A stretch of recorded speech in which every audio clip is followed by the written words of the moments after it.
Hi guys, welcome to How to Library. Today I'm going to show you how to mute a Discord server. So first things first, we're going to go on the server you want to mute. I'm going to use this one for example. So if you're here, all you have to do is slide your finger on the left.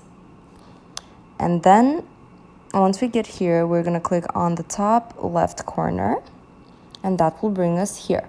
So once we're here, we're going to click on the settings icon that is on the right.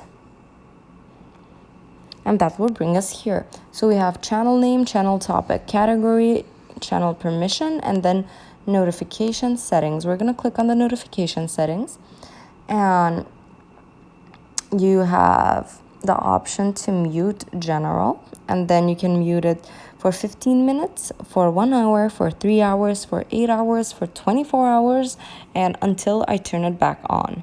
So I'm going to mute it for 3 hours. And as you can see, it says that will be muted till 7:44 p.m.